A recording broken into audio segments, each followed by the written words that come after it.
Ekspedīciju piedāvā Turkish Airlines, Volkswagen Komerctransports un Gemos.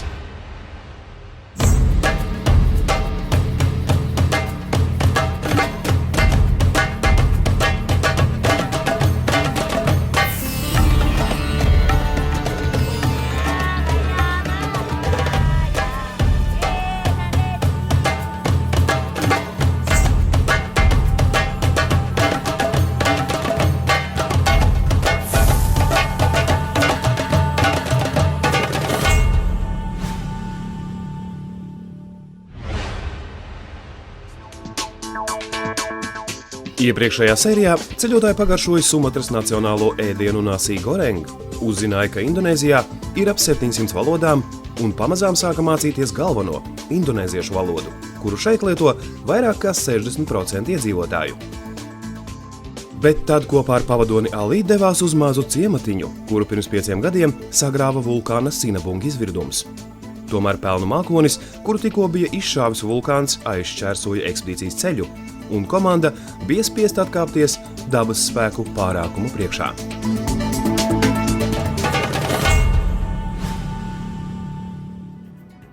Tūkstošjūdžu ekspedīcijas komanda dodas uz Sumatras salas vidieni, Parapatas pilsētu Tobas ezera krastā. Tomēr pirms tam viņi apmeklēs vienu no Sumatras simboliem – 120 metrus augsto Sipiso Piso ūdenskritumu. Ko tu mētājies? Tev ir pagads mazgāja rokas tagad. Smaržo labi. Kas tas ir? Nu, laikam kaut kāds ar tāds iekšā tur viss kaut kas, bet salds vairāk tā kā.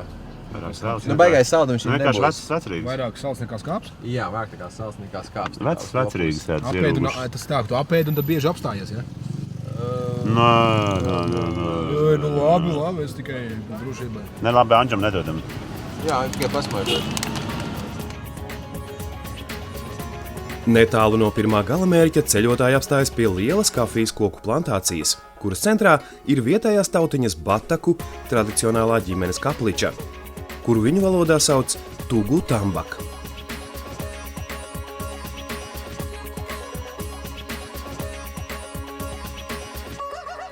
Pagājušo. Sēmuškas tās ir. Kafija pupiņas. Tiešām tikai negrauzdēts balts. Dari Eropa. Garšo kā zīme. Latvijā. Gribās jau sakost, Jā. gribās to kafijas garšu.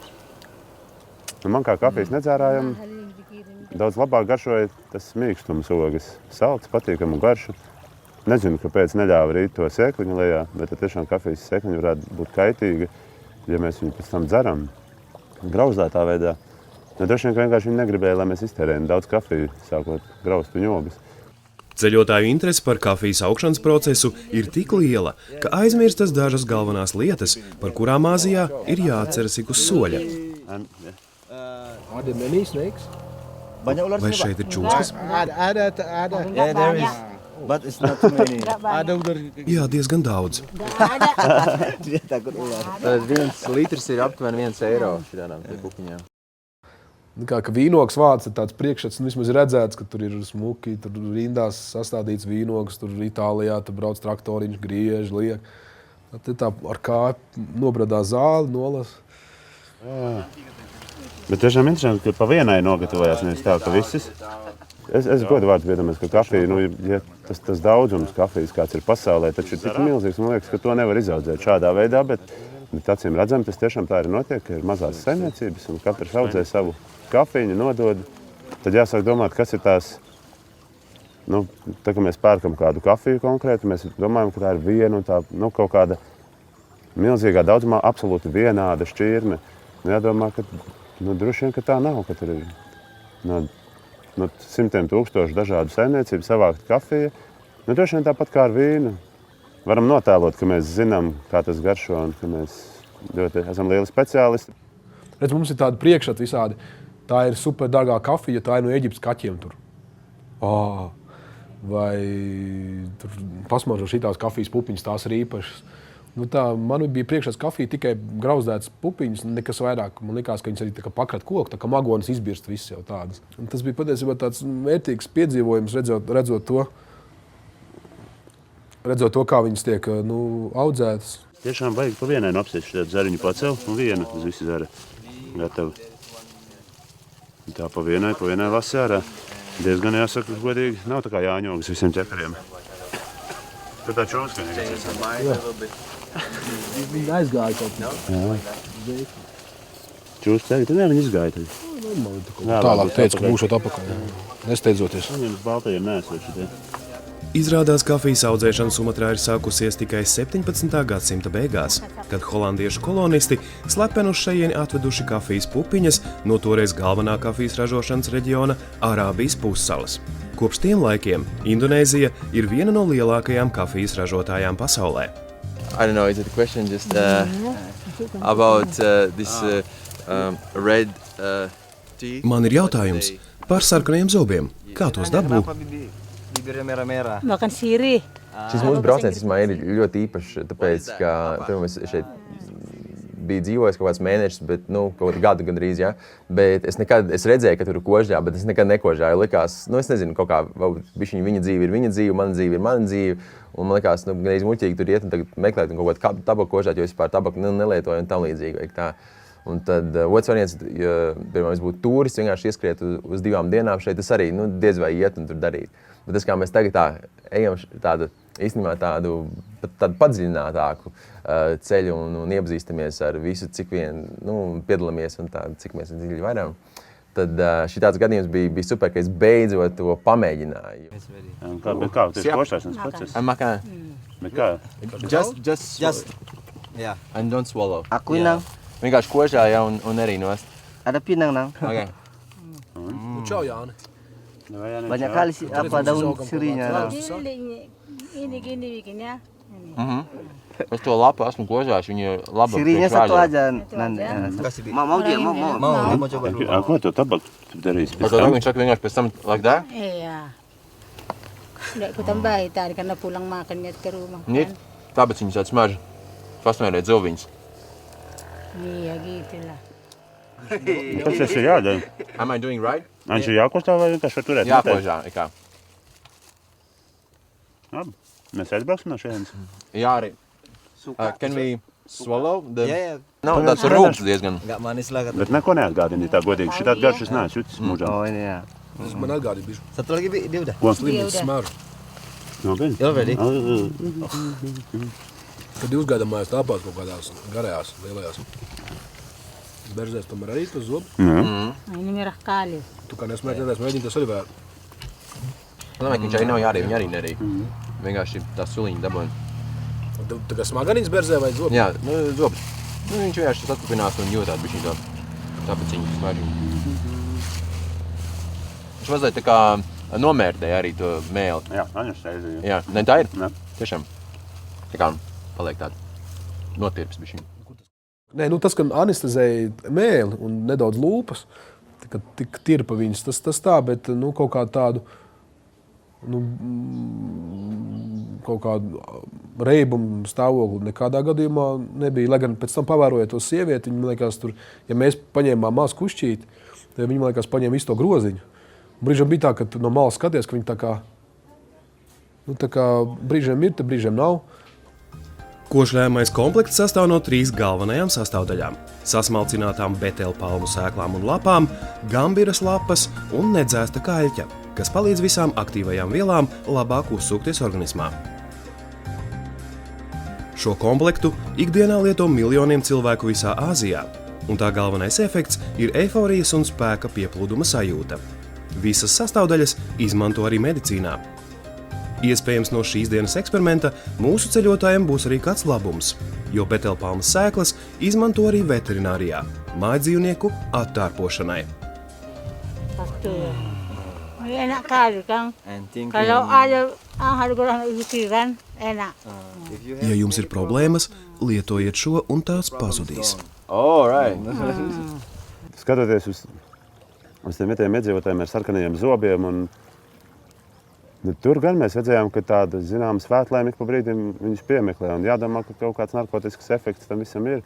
Kaut gan pašu svarīgāko sastāvdaļu mazu izskatījās pēc riekstiņa, no kura tiek nokots gabaliņš, mums neder. Dažiem bija redzējuši, kas kādreiz notiek ar cilvēku, kurš nezina, ko viņš dara. Bet tiešām garša bija tiešām patīkama. Bet, lai es pēc pirmās reizes teiktu, ka es gribu atkal un ka tas bija kaut kas burvīgs, es nevaru. Neko tādu nesajūtu. Vienīgi es gribu tos sarkanos zobus.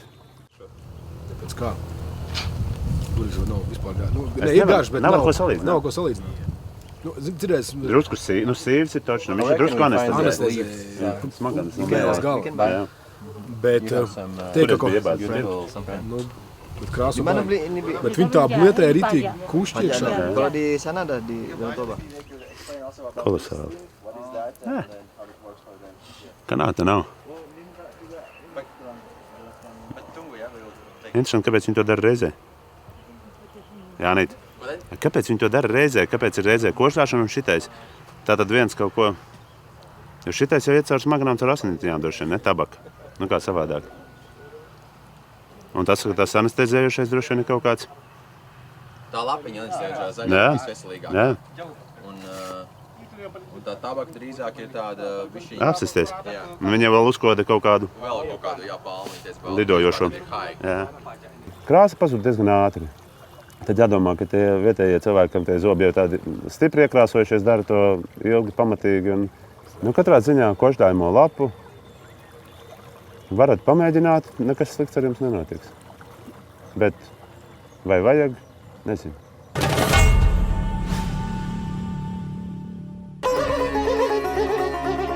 Ekspedīcijas turpinājumā uzzināsim, kāpēc bataki ceļ Tugu Tambaka kapličas un ik pa laikam pārvieto mirušos. Ceļotāji mēģinās nokļūt zem 120 metrus augstā Sipiso ūdenskrituma, bet tad, sasniedzot Tobas ezeru, iepazīsies ar vīru, kas uztur dzīvas cilvēku ēšanas kulta tradīcijas. Ekspedīciju piedāvā Turkish Airlines, Volkswagen Komerctransports un Gemos. Ekspedīciju piedāvā Turkish Airlines, Volkswagen Komerctransports un Gemos.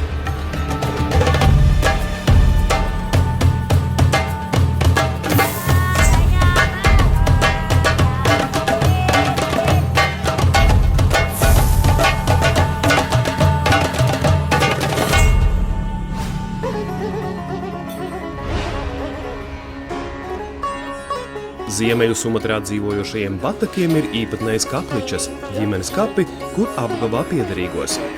Bataki uzskata, ka viņa saulē cilvēkam ir tāds pats sociālais status kā bijis uz zemes, tomēr to iespējams paaugstināt, ja tiek veikta pārabadīšanas ceremonija.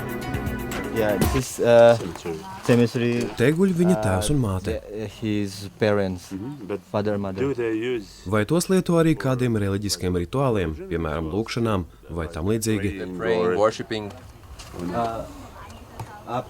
Setelah dibuat ini Pak, Bapak ini enggak apa namanya? Sering berdoa di sini enggak? Jā, viņi te vienmēr lūdzas par saviem vecākiem, rīko speciālas ceremonijas. For their parents, like some like ceremony, traditional thing, religion thing. Vai tā ir vieta, kur guļ mirušie?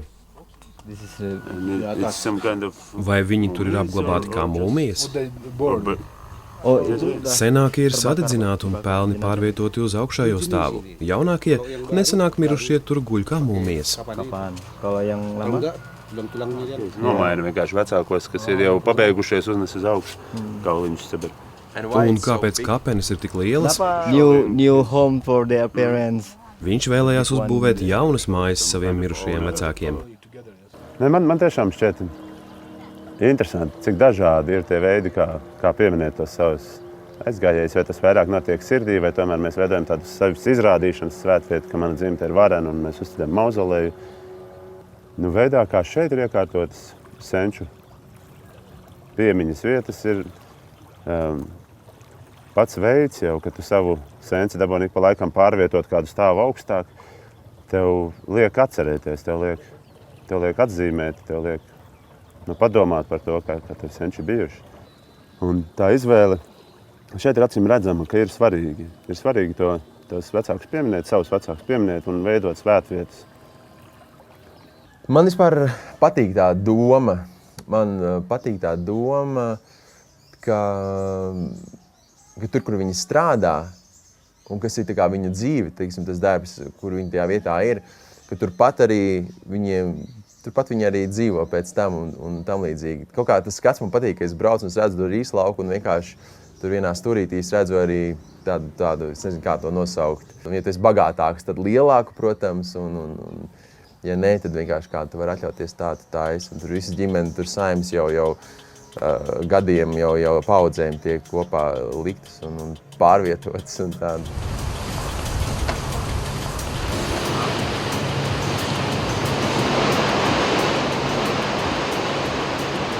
120 metrus augstais Sipiso ūdenskritums rodas no Pazemes upes, kura tek zem Klints plato.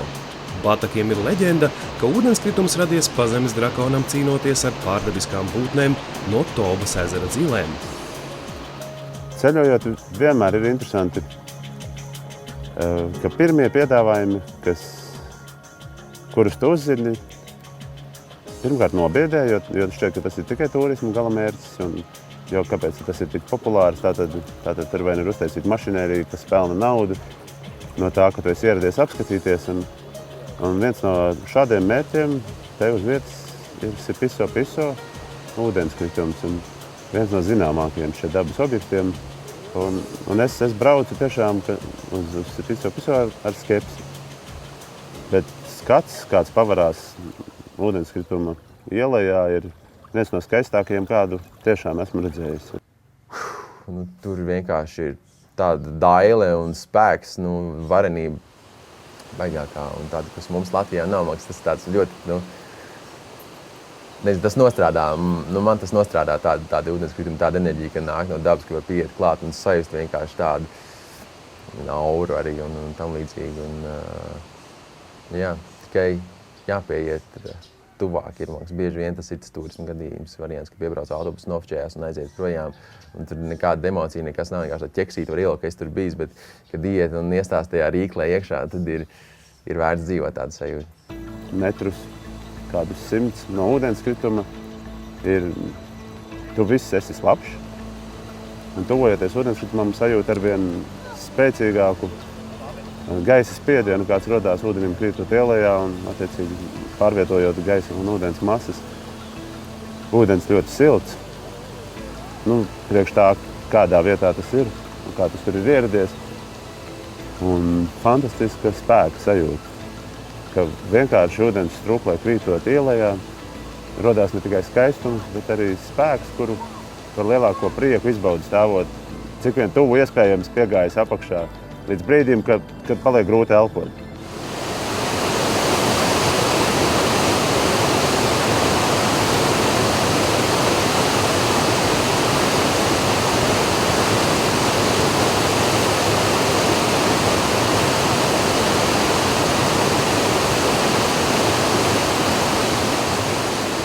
Tur, kur tā lielā straumīja, tur bija tāds bambuziņš līdz pāri, kurš nevarētu teikt, ka bija tāds, droši ejams.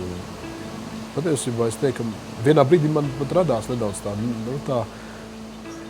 pat ja jau priekšā ir Jānis tic pāri, Kārlis, kā es tagad. Bet trakākais ir tas, ka, tad, kad tu skaties uz tiem akmeņiem, tas ūdens tik strauji, kad iet kopi, ka tu liec kā roku, bet te pašā laikā ūdens apakšā ir tik strauji, ka tu baidies, kad aizliks garām. Tu te brīdī tikai turies to vienu roku. Bet, kad uzkāp augšā, tad... Bet, brīžiem varbūt nav jābūt varonim.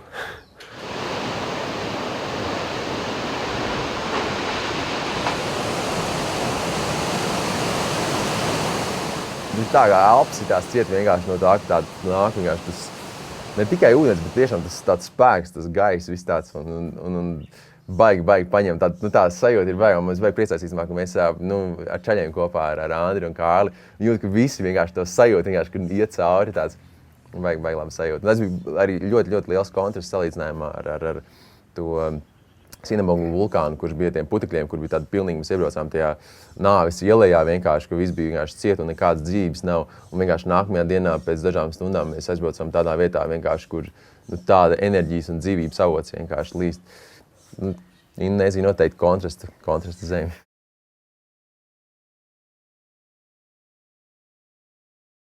Iedomājies, ka mēs visi ejam meklēt papardes ziedus starp daudzām papardēm un principā droši vien arī daudzus ziedus visas nakts garumā. Nu, tad te ir skaidrs, ka, ja tu atrodi papardi, nu, tad tā ir viena uz visu nakti un pamatīgi. Jāņos jāiet meklēt papardi, tad apmēram šitādi izmēr to ziedu. Ja? Tas ir, kad ir zieds ir papardē. Nu, tu vienkārši papardē meklē ziedu. Staigājot kā aplepa papardē un tur piekāp kādā. Tik smieklīgi, ka tu pa gabalu redzi papardi, pieeja klāt un secini, ka tā papardi ir 3 reizes lielāka par tevi pašu. Viņi ir droši vien laimīgi, ka tādu papardes ziedu var atrast. Tūkstošjūdžu ekspedīcijas komanda dodas tālāk uz mazu pilsētiņu Parapata Tobas ezera krastā, no kuras attiet prāmis uz Samusiras salu.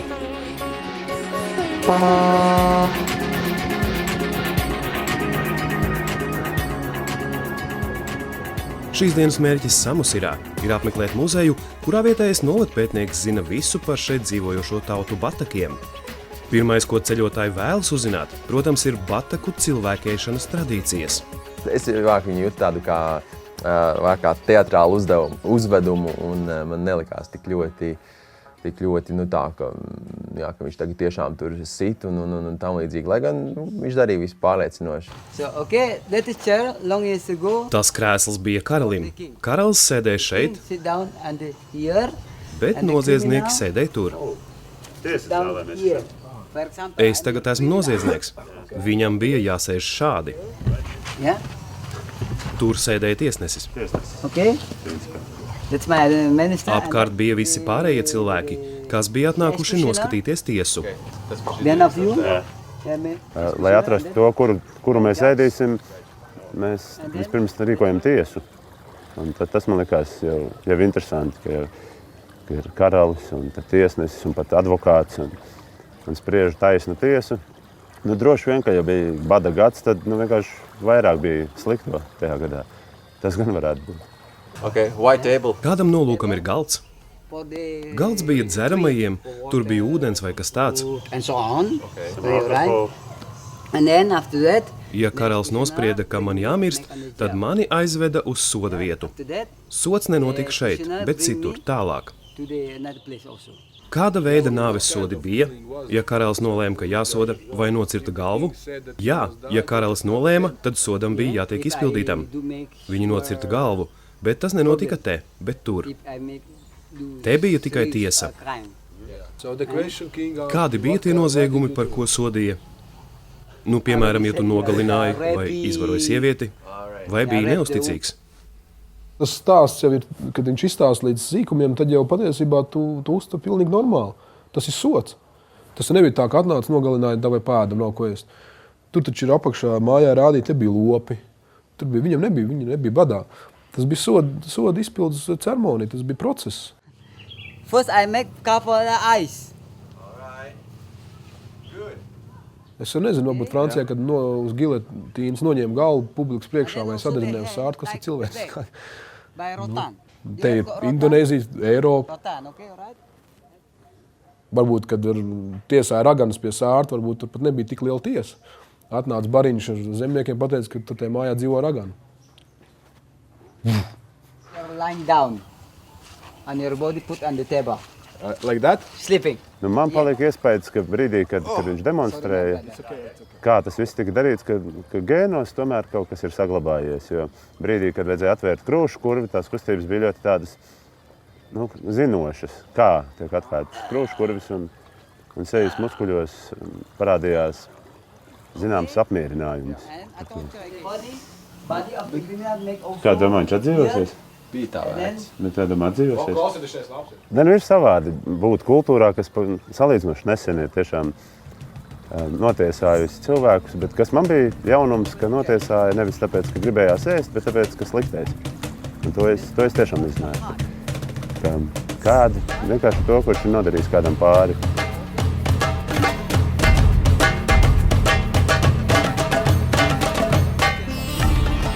Iespējams, šodien ceļotāji sagrauj mītu par cilvēkēdājiem kā primitīvām un baisām būtnēm, kas ļoti stipri ir iesakņojies mūsu apziņā. Tomēr izpētes process vēl nav beidzies, un kas zina, vai muzeja pētnieku pozitīvais stāsts ir 100% patiess. To mēs uzzināsim tuvākajās ekspedīcijas sērijās.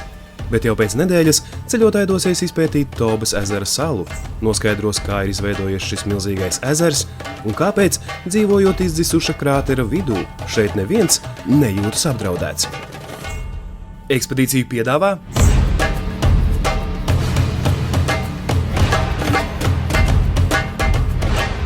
Tūkstošu jūdžu ekspedīcijas idejas autori Edgars Zaķis un Ģirds Pakulis.